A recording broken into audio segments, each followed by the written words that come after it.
Welcome students on speedy maths. आज हम class 10th mathematics new book NCERT के chapter 5 की एक्सरसाइज 5.1 का क्वेश्चन नंबर 3 करने वाले हैं स्टूडेंट, जिसमें हमसे कहा गया है for the following arithmetic progressions right the first term and the common difference. Student हमें क्वेश्चन नंबर 3 में जो अर्थमेटिक प्रोग्रेशन दी गई हैं उनकी हमें फर्स्ट टर्म और कॉमन डिफरेंस को लिखना होगा। तो चलिए स्टूडेंट शुरू करते हैं। फर्स्ट जो सीरीज दी गई है, जो प्रोग्रेशन हमें दिया गया है वो है 3, -1, -1, -3। तो आइए स्टूडेंट शुरू करते हैं। तो सबसे पहले आप सॉल्व डाल लीजिएगा और जो प्रोग्रेशन की फर्स्ट टर्म होती है वो स्टार्टिंग में दी जाती है, जैसे हम ए से डिनोट करते हैं।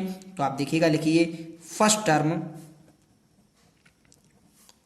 जिसे हम ए से डिनोट करते हैं वो है हमारी +3। आप निकालिएगा स्टूडेंट कॉमन डिफरेंस।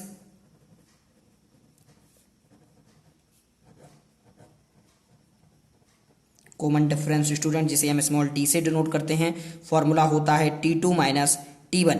टर्म 2 से हम टर्म 1 को माइनस कर देते हैं। तो आप देखिएगा टर्म 2 हमारी 1 है, माइनस लगाइएगा, यहाँ पर 3 लिखा है तो आपकी जो D है उसकी वैल्यू स्टूडेंट आती है -2। अब हम चलते हैं सेकेंड वाली कंडीशन पर। आप फिर से सॉल्व डाल लीजिएगा और जो हमारी फर्स्ट टर्म दी गई है आप इसे नोट कर लीजिएगा।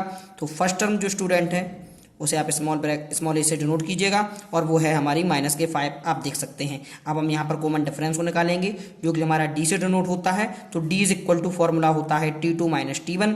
तो स्टूडेंट यहाँ पर जो T2 है वो माइनस का 1 है, आप माइनस लगाइए। जो T1 है वो माइनस में है तो आप ब्रैकेट में लिख लीजिएगा। अब आप देखिएगा यहाँ पर ये -1 है, माइनस माइनस प्लस हो जाता है, यानी कि प्लस का 5।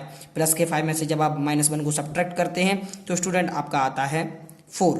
इसी प्रकार से ये आपकी डी की वैल्यू हो गई। यहाँ पर ये वैल्यू आपकी ए की थी। अब हम चलते हैं स्टूडेंट थर्ड वाले पर। आप इसे भी देखिएगा, बेहद ही सिंपल है।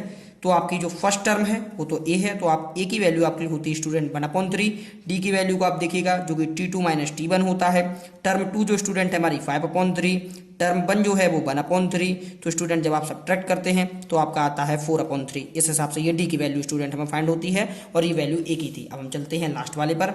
आप यहाँ पर भी सॉल्यूशन डालिएगा और देखिएगा जो फर्स्ट टर्म है हमारी ये ए की वैल्यू है, तो ए इज इक्वल टू 0.6 और जो डी का फॉर्मूला होता है स्टूडेंट वो होता है T2 माइनस T1।